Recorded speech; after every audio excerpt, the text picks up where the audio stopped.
அனைவருக்கும் வணக்கம். நான் உங்கள் 5ஆம் தலைமுறை ஜோதிடர் ராம்குமார் ராஜேந்திரன். இன்றைக்கி நம்ம பார்க்க போகிற தலைப்பு மகர ராசி அன்பர்களுக்கு இந்த வரக்கூடிய ஜூன் மாதத்தின் சிறப்பு பலன்களை பற்றி தான் நம்ம இந்த காணொலியில் பார்க்க போகிறோங்க. ஸோ இந்த ஆண்டுகோள்கள் என்று சொல்லக்கூடிய சனி பகவான் உங்களுடைய ராசிநாதன் உங்களுடைய ராசிக்கு 3ஆம் இடத்திலும் 2ஆம் இடமான கும்ப ராசியில் ராகு பகவானும் 6ஆம் இடமான மிதுன ராசியில் குரு பகவானும் 8ஆம் இடத்தில் கேது பகவானும் சஞ்சாரம் பண்ணிகிட்டு இருக்காங்க. இதெல்லாம் ஆண்டுகோள்கள். ஸோ இந்த மாதக்கோள்கள் என்று சொல்லக்கூடிய சுக்கிர பகவான் உங்களுடைய ராசிக்கு 4ஆம் இடத்திலும் 5ஆம் இடத்துல சூரிய பகவான் இந்த மாதம் 13ஆம் தேதி வரைக்கும் இருப்பாருங்க. 13ஆம் தேதிக்கு பிறகு 6ஆம் இடமான மிதுன ராசிக்கு பெயர்ச்சடைகிறாரு. இந்த செவ்வாய் பகவான் 7ஆம் தேதி வரைக்கும் கடக ராசியிலும் 7ஆம் தேதிக்கு பிறகு சிம்ம ராசிக்கும் பெயர்ச்சடைய போகிறாருங்க. புதன் பகவான் உங்களுடைய ராசிக்கு 6ஆம் இடமான மிதுன ராசியிலிருந்து 22ஆம் தேதி வரைக்கும் மிதுன ராசியில் தான் இருப்பார். அந்த மிதுன ராசிக்கு 22ஆம் தேதிக்கு பிறகு கடக ராசிக்கு பெயர்ச்சடைகிறார். ஸோ இந்த ஆண்டுகோள்கள் மாதக்கோள்கள் இந்த ஜூன் மாதத்தில் இந்த மகர ராசி அன்பர்களுக்கு எந்த விதமான அற்புதங்கள் மற்றும் சிறப்புகளை கொடுக்க போகுது அப்படிங்கிறத மிக தெளிவாகவும் துல்லியமாகவும் இந்த காணொலியில் பார்க்கலாங்க. நம்ம சேனலை ஃபஸ்ட் டைம் பார்க்குறவங்க அதை சப்ஸ்கிரைப் பண்ணிக்கோங்க. பெல் பட்டனை கிளிக் பண்ணி ஆல் ஆப்ஷன் கொடுத்துக்கோங்க. மகர ராசி அன்பர்கள் சனி பகவானை அதிபதியாக கொண்டவர்கள். நீதிமான் என்று அழைக்கக்கூடிய இந்த சனி பகவான் செய்யும் வினைகளுக்கு ஏற்ப கர்ம பலனை அளிக்கக்கூடியவர். நாம் என்ன தப்பு பண்ணுறோமோ அதுக்குண்டான தண்டனையை கண்டிப்பாக கொடுப்பாருங்க. ஸோ அப்படியேற்பட்ட ஒரு ராசிநாதனை வச்சுட்ருக்கிற இந்த மகர ராசிக்காரர்கள் தன்னுடைய வாழ்க்கையில் எல்லா விஷயத்தையுமே தானாக மட்டும்தான் உருவாக்கியிருக்காங்க. யாருடைய சப்போர்ட்டும் யாருடைய பலமும் இல்லாமல் இன்றைக்கி ஒவ்வொரு விஷயத்தையும் தானாக பார்த்து செஞ்சு தன்னுடைய வாழ்க்கை முறையை கரெக்டான விதத்தில் கொண்டு போயிட்டுருக்குறவங்க. ஸோ இந்த நபர்களுக்கு கடந்த சில காலகட்டங்களாக பார்த்திங்கன்னா 7.5 சனியோட தாக்கத்தில் நிறைய பாதிப்புகள் அப்படிங்கிறது கொடுத்துருக்குங்க. தைரியமாக சில முடிவுகள் எடுக்க முடியாத அளவுக்கு சில சூழ்நிலைகள். எந்த தொழிலை பண்ணாலும் அதில் லாபம் அப்படிங்கிறது இல்லை, எந்த விஷயத்தை பண்ணாலும் அதில் வெற்றி அப்படிங்கிறதே இல்லைங்க. இந்த விஷயங்கள் எல்லாத்தையும் மாற்றுறதுக்கு ஏதாவது ஒரு காலம் வராதா? இந்த 7.5 சனி அப்படிங்கிறது ஒன்று முடிஞ்சிருச்சுன்னு சொன்னாங்க. அதே நேரத்தில் ராகு கேது பயிற்சிங்க, சனி பயிற்சி நடந்துருச்சு, குரு பயிற்சி நடந்தது. இந்த மாற்றங்கள்லாம் எனக்கு எப்போ தான் நடக்க ஆரம்பிக்குன்னு கேட்டிங்கன்னா கண்டிப்பாக கடந்த மே மாதத்தின் இந்த 18ஆம் தேதி வரைக்கும் நிறைய கிரக பயிற்சிகள்லாம் நடந்துச்சு. ராகு கேது பயிற்சி, குரு பயிற்சியெல்லாம் நடந்தது. ஸோ அதனுடைய இம்பேக்ட் ஆனது பார்த்திங்கன்னா ஜூன் மாதத்துலேருந்து கண்டிப்பாக உங்களுக்கு பலன் அப்படிங்கிறது கொடுக்க ஆரம்பிக்கும். ஸோ இந்த காலகட்டங்களில் உங்களுடைய வாழ்க்கையில் எதிர்பாராத திடீர் திருப்பங்களும் எதிர்பாராத சில மாற்றங்களை கொடுக்கக்கூடிய ஒரு காலகட்டமாக இருக்க போதுங்க. தொழில் ரீதியாக தொழிலில் நிறைய மாற்றங்கள் அதற்கு தகுந்த மாதிரி சில முன்னேற்றத்தை கொடுக்கக்கூடிய காலகட்டமாக இருக்க போகுது. நிறைய லாக்காக இருந்ததுங்க. நிறைய விஷயத்த நான் நினச்ச மாதிரி பண்ண முடியல. பிஸ்னஸ் ஓரளவுக்கு போயிட்டுருக்குங்க. ஸோ அதை விரிவுபடுத்தணும்னு நினைக்கிறேன். ஒரு பிரான்ச் ஓப்பன் பண்ணணும்னு நினைக்கிறேன். அதில் ரீஇன்வெஸ்ட்மெண்ட் பண்ணணும்னு நினைக்கிறேன். அதை பண்ணணும்னு நினச்சா கொஞ்சம் பயமும் பதட்டேன். ஏன்னா 7.5 சனி நடந்துகிட்டு இருந்தது. எல்லோரும் சொல்லிகிட்டு இருந்தாங்க எதை பண்ணாலும் நஷ்டமாகும். அதே மாதிரி தாங்க நான் பண்ணிகிட்டு இருந்ததே நிறைய நஷ்டமாயிருச்சு. ஸோ இனிமேலாவது நான் ஏதாவது எக்ஸ்பேண்ட் பண்ணலாமா, என்னுடைய தொழிலை விரிவுபடுத்தலாமா, ஏதாவது முதலீடுகள் சேர்ந்து பண்ணலாமான்னு கேட்டிங்கன்னா கண்டிப்பாக பண்ணலாம். ஏன் அப்படின்னா உங்களுடைய குரு பகவானுடைய பார்வை கரெக்டாக உங்களுடைய 10ஆம் இடமான தொழில் ஸ்தானத்து மேலே படுறதுனால தொழிலில் நல்ல ஒரு முன்னேற்றம், தொழிலில் நல்ல லாபத்தை கொடுக்கக்கூடியது. உங்கள் தொழிலை அடுத்த இடத்துக்கு விரிவுபடுத்துகிறது, அதாவது புதுசாக ஒரு பிரான்ச் ஓப்பன் பண்ணுறதுக்கான அளவுக்கு சில சூழல் அப்படிங்கிறது ஏற்படுங்க. லாபகரமான சூழலை ஏற்படுத்தும். கூட்டு தொழில் அப்படிங்கிற ஒரு விஷயத்தை விட்டுட்டு சொந்தமாக தனியாக தொழில் பண்ணுற அளவுக்கு சில சூழ்நிலைகள் அப்படிங்கிறது உருவாகுங்க. அடுத்ததான் அந்த வேலையில் இருக்கிறவங்களுக்கு நிறைய வேலையை இழந்துட்டுங்க. இருந்த வேலை எல்லாத்தையும் தொலைச்சிட்டு இன்றைக்கி வேலையே இல்லாமலாம் இருக்கேன். கரெக்டாக வேலைக்கு போயிட்டு இருந்தேங்க, என்னால் அந்த இடத்துல நிலச்சி நிற்க முடியல. கூட இருக்கிறவங்க நான் எந்த தப்பும் செய்யலான்னா எல்லாருமே என்னை அதாவது ஒரு குறை பண்ணுற மாதிரி என்னை எல்லாருமே குத்தி காட்டிகிட்டே இருக்கிறாங்க. ஏதாவது ஒரு பிரச்சனையில் மாட்டுவோன்னா அதை வச்சு என்னை வேலையை விட்டு துரத்துறாங்கிற அளவுக்குலாம் நினைக்கிறாங்க. நான் யாருக்குமே எந்த கெடுதலும் பண்ணலைங்க, ஆனால் எனக்கு மட்டும் இப்படி நடந்துட்டுருக்குன்னு சொல்கிறவங்களுக்கு இந்த வேலையில் நல்ல ஒரு முன்னேற்ற பாதையை நோக்கி செல்லக்கூடிய காலம். புதுசாக வேலை கிடைக்குங்க. அதே நேரத்தில் வேலையில் உங்களுடைய திறமை என்ன, தகுதி என்னன்னு எல்லாம் புரிஞ்சுக்கோங்க. உங்களுக்கு இருந்த எதிரிகள் எல்லாமே உங்களை விட்டு விலகக்கூடிய ஒரு காலகட்டமாக இருக்க போது. இந்த ஜூன் மாதத்தில் திருமணம் சம்மந்தப்பட்ட யோகங்கள் அப்படிங்கிறது கண்டிப்பாக நடக்குங்க. திருமணம் அப்படிங்கிறது தான் தடை. தனக்கு ஒரு திருமணம் நடந்துச்சு அப்படின்னா வாழ்க்கையில் எல்லா விதமான பலன்கள் அப்படிங்கிறது நல்லபடியாக இருக்கும்.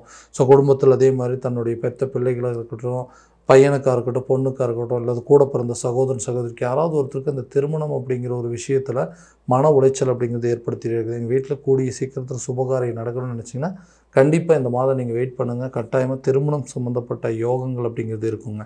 அடுத்ததாக கணவன் மனைவி ஒற்றுமை அப்படிங்கிறது ரொம்ப பெரிய பாதிப்புகள் கொடுத்துட்ருக்கு. ஏன்னா கணவன் மனைவி சேர்ந்து வாழக்கூடிய அளவுக்கு சூழலே இல்லைங்க. ஏதாவது ஒரு காரணத்தினால 2 பேர் பிரிஞ்சிருக்கோம். அதாவது 2 பேர்த்துக்குமே தேவையில்லாத மிஸ் அண்டர்ஸ்டாண்டிங் அப்படிங்கிறது இருக்குது.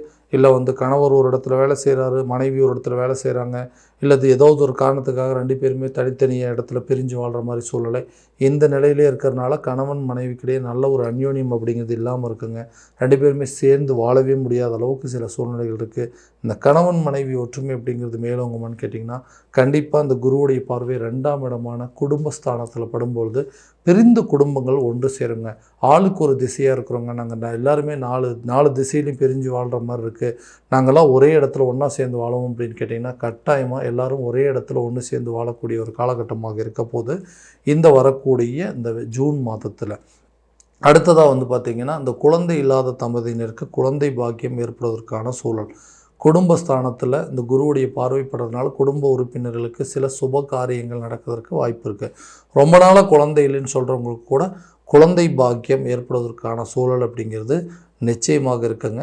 அந்த குழந்தை நல்ல ஆரோக்கியத்தோடு இருக்கக்கூடிய சில சூழல் அப்படிங்கிறது கண்டிப்பாக ஏற்படுங்க. அடுத்தபடியாக இந்த வீடு வாங்கக்கூடிய யோகம், சொந்தமாக வீடு கட்டக்கூடிய யோகம், ஒரு வண்டி வாகனம் வாங்குவதற்கான வாய்ப்புகள், அதே நேரத்தில் ஒரு நகை நட்டு சேர்ப்பதற்கான சூழல்லாம் இருக்குங்களா? ஏன்னா ஏதோ ஒன்று பண்ணணும்னு நினைக்கிறேங்க, ஒரு வீடு கட்டுறதுக்கான முயற்சி எடுக்கலாம்னு நினச்சா அந்த பணம் திடீர்னு வேறு விதமாக மருத்துவ செலவாகிடுதுங்க. பணம் எனக்கு கிடைக்க வேண்டிய இடத்துல கரெக்டான நேரத்தில் கிடைக்கல. ஒரு லோன் அப்ளை பண்ணால் கூட அந்த லோன் என்னுடைய கைக்கு சேர மாட்டேங்குதுங்க. ஸோ தொழிலையோ அல்லது நான் வேலை செய்கிற இடத்துலையோ எனக்கு கிடைக்க வேண்டிய சம்பளம், எனக்கு வர வேண்டிய தொழிலில் வர வேண்டிய லாபம், இந்த மாதிரி எல்லா விஷயத்திலும் ஏதாவது ஒன்று பிரேக் ஆகிட்டே இருக்குது. இந்த மாதிரி விஷயத்தினால என்னால் அந்த வீடு கட்ட முடியலைங்க. நான் நினச்ச மாதிரி ஒரு இடம் வாங்க முடியல, புதிய சொத்துக்களை சேர்க்க முடியல, எல்லாமே ஒரு பெரிய தடைகளாகவே வந்துட்டுருக்கு. இந்த தடைகள் அப்படிங்கிறது எனக்கு எப்போதாகணும்னு கேட்டிங்கன்னா, கண்டிப்பாக அகலக்கூடிய காலகட்டங்கள் அதாவது நிதி தடைகள் அப்படிங்கிறது பிரச்சனை உங்களுக்கு தீருங்க. இது வரைக்கும் உங்களுடைய ராசிக்கு 2ல் இருந்து இந்த சனி பகவான் உங்களுடைய ராசிக்கு 3ஆம் இடத்துக்கு போயிட்டார். 3ஆம் இடத்துல இருந்து வந்த ராகு பகவானும் உங்களுடைய ராசிக்கு 2க்கு வந்துட்டார். அந்த ராசிக்கு 2ஆம் இடத்துக்கு வந்தாலுமே குருவுடைய பார்வை உங்களுடைய ராசிக்கு 2ஆம் இடமான கும்பராசியில் படுறதுனால தனம் சம்மந்தப்பட்ட பிரச்சனைகள் அப்படிங்கிறது, நீங்கள் அப்ளை பண்ண லோன் கூட கரெக்டான நேரத்தில் ப்ராசஸ் ஆகணும் அப்படின்னா இந்த ஜூன் மாதத்துக்கு மேலே தாங்க கண்டிப்பாக அதுவும் ஆகும். உங்களுக்கு வர வேண்டிய தொகைகள் உங்கள் கைக்கு சேரக்கூடிய ஒரு தருணமாக இருக்க போது, எதிர்பார்த்த இடத்துலேருந்து எதிர்பார்த்த தொகைகள் அப்படிங்கிறது உங்கள் கைக்கு சேரும். இதனால் கடன் சம்மந்தப்பட்ட பிரச்சனைகள் கூட தீரக்கூடிய காலகட்டமாக இருக்க போகுது. கடனால் தான் இன்றைக்கி இருக்கக்கூடிய மரியாதை, கௌரவம், அந்தஸ்து எல்லாத்தையுமே இழந்துட்டேங்க. கடன் இல்லாத ஒரு வாழ்க்கையை வாழணும் அப்படிங்கிறதுக்கான முயற்சி எடுக்கிறேன். ஸோ இந்த பணம் ரீதியாக எல்லா விஷயங்களும் இந்த தடைகள் அகண்டுச்சு அப்படின்னா கட்டாயமாக எனக்கு இந்த பணம் பிரச்சனை அப்படிங்கிறது இருக்காது. நான் நினச்சபடி ஒரு வீடு கட்ட முடியுங்க, ஒரு இடம் வாங்க முடியும், வண்டி வாகனம் வாங்க முடியும், மனைவி பிள்ளைகளுக்கு தேவையான பொருட்களை வாங்கி கொடுக்க முடிய அளவுக்கு சூழ்நிலை வரும்னு கேட்டிங்கன்னா, கட்டாயமாக இந்த காலகட்டங்களில் உங்களுக்கு பணத்தடைகள் அப்படிங்கிறது அகலம். எதிர்பார்த்த இடத்துலேருந்து எதிர்பார்த்த தொகைகள் அப்படிங்கிறது உங்கள் கைக்கு சேரக்கூடிய காலமாக இருக்க போகுது. ஸோ தொழில் ரீதியாக வெளியூர் அல்லது வெளிநாடு பயணங்கள் மேற்கொள்வதற்கான வாய்ப்பு, ஒரு இடத்துலேருந்து இன்னொரு இடத்துக்கு டிரான்ஸ்ஃபர் எதிர்பார்த்திங்கன்னா கண்டிப்பாக இந்த ஜூன் மாதத்தில் நீங்கள் எதிர்பார்க்கலாம். அரசு சம்மந்தப்பட்ட துறையில் இருக்கிறவங்களுக்கு கூட இந்த காலகட்டங்களில் ட்ரான்ஸ்ஃபர் அப்படிங்கிறத எதிர்பார்க்கலாங்க. எக்ஸாம்ஸ் எழுதிட்டு நான் கவர்மெண்ட் ஜாபுக்காக ட்ரை பண்ணிகிட்ருக்கிறவங்களுக்கு கூட அரசு சம்மந்தப்பட்ட வேலைகள் கிடைப்பதற்கான சூழல். ஏன்னா இந்த சனி பகவான் உங்களுக்கு கண்டிப்பாக நல்ல விதமான பலன்கள் அப்படிங்கிறது கொடுப்பாருங்க. ஆரோக்கிய ரீதியாக சில பாதிப்புகள் வரத்துக்கு சான்சஸ் இருக்குங்க. ஏன்னா ஹெல்த்தில் ரொம்ப இம்பார்ட்டண்ட்டு காட்டணும். அதே நேரத்தில் இந்த சுகர் வரதோ, பிபி வரதோ, ப்ரெஷர் அதிகமாகிறதோ, இந்த மாதிரி சூழ்நிலைகள் அப்படிங்கிறதெல்லாம் கண்டிப்பாக இருக்குங்க. வயிறு சம்மந்தப்பட்ட சில பிரச்சனைகள் அப்படிங்கிறது கூட இந்த நேரத்தில் உருவாகும். ஸோ ஆரோக்கியத்தில் கவனம் செலுத்தணும். ஏதாவது சின்ன தொந்தரவு வந்தால் கூட இம்மிடியட்டாக போய் ஹாஸ்பிட்டலில் பார்த்துக்கிறது ரொம்ப நல்லதுங்க. ஸோ ஆரோக்கியம் ரீதியாக நல்ல முன்னேற்றம் இருக்கணும்னா கண்டிப்பாக அதற்குண்டான வைத்தியம் அப்படிங்கிறது கரெக்டான நேரத்தில் எடுக்கணும். ஸோ இந்த ஹெல்த்தில் இருக்கக்கூடிய பிரச்சனைகள் என்னென்னு தெரிஞ்சு அதற்குண்டான வைத்தியம் பண்ணுறது தான் இப்போதைக்கு இதுக்கு உண்டான நல்ல ஒரு முன்னேற்றம் அப்படின்னு சொல்லலாம். ஸோ கல்வி ரீதியாக எடுக்கக்கூடிய சில வாய்ப்புகள், கல்வி சம்மந்தப்பட்ட விஷயங்கள், வெளியூருக்கு போய் படிக்கணும், இல்லைன்னா வேறு காலேஜில் போய் படிக்கணுங்க, ஸ்கூலில் இருந்து ஒரு காலேஜ் போய் படிக்கிறதுக்கோ, அல்லது ஒரு ஸ்கூலில் 10th முடிச்சுட்டு வேறு ஒரு ஸ்கூலில் போய் +1 +2 படிக்கிற அளவுக்கு கண்டிப்பாக நல்ல ஒரு இம்ப்ரூவ்மெண்ட் இருக்குங்க. எக்ஸாம் ரிசல்ட்டு உங்களுக்கு ஃபேவராக தான் இருக்க போகுது. ஏன்னா உங்களுக்கு இதுவரை இருந்து வந்த 7.5 சனி அப்படிங்கிறது விலகிருச்சு. ஸோ சனி விலகலால் இது வரைக்கும் உங்களுக்கு கல்வி ரீதியாக இருந்து வந்த தடைகள், கல்வியில் இருந்து வந்த மந்த நிலைகள், ஞாபக மறதிகள் அப்படிங்கிறதெல்லாம் டோட்டலாகவே உங்களுக்கு விலகும். ஸோ வரக்கூடிய காலகட்டங்களில் இந்த ஜூன் ஜூன் மாதத்தில் எல்லா விதமான பலன்கள் அப்படிங்கிறது வாழ்க்கையில் நிறைய திருப்பங்கள் அப்படிங்கிறது ஏற்படுங்க. ஸோ இது ஒரு நல்ல பலன் அப்படிங்கிறது சொல்லலாம். ஸோ இது எல்லாமே கோச்சார ரீதியான பலன்கள் மட்டும்தாங்க. இந்த பலன்கள் அனைத்தும் உங்களுக்கு நடக்கும் அப்படின்னா உங்களுடைய சுய ஜாதகத்தை முழுமையாக தெரிஞ்சுக்கிட்டு அதற்குண்டானபடி முயற்சி எடுத்திங்கன்னா கண்டிப்பாக நல்ல பலன்கள் அப்படிங்கிறது கொடுக்கும். ஸோ உங்கள் ஜாதகத்தை எங்கிட்ட பார்க்கணும் அப்படின்னு விருப்பப்பட்டிங்கன்னா கீழே தெரியுற நம்பருக்கு காண்டாக்ட் பண்ணி அப்பாயின்மெண்ட் ஃபிக்ஸ் பண்ணிக்கோங்க. அப்படி இல்லையா ஜாதகத்தை வாட்ஸ்அப் மூலமாக அனுப்பிச்சி வச்சிங்க அப்படின்னா தெளிவான முறையில் கணிச்சு துல்லியமான பலன்கள் அப்படிங்கிறது உங்களுக்கு தெரியப்படுத்தப்படுங்க. மீண்டும் அடுத்த காணொலியில் உங்களை சந்திக்கும் வரை உங்களிடமிருந்து விடைபெறுவது உங்கள் ராம்குமார் ராஜேந்திரன். நன்றி.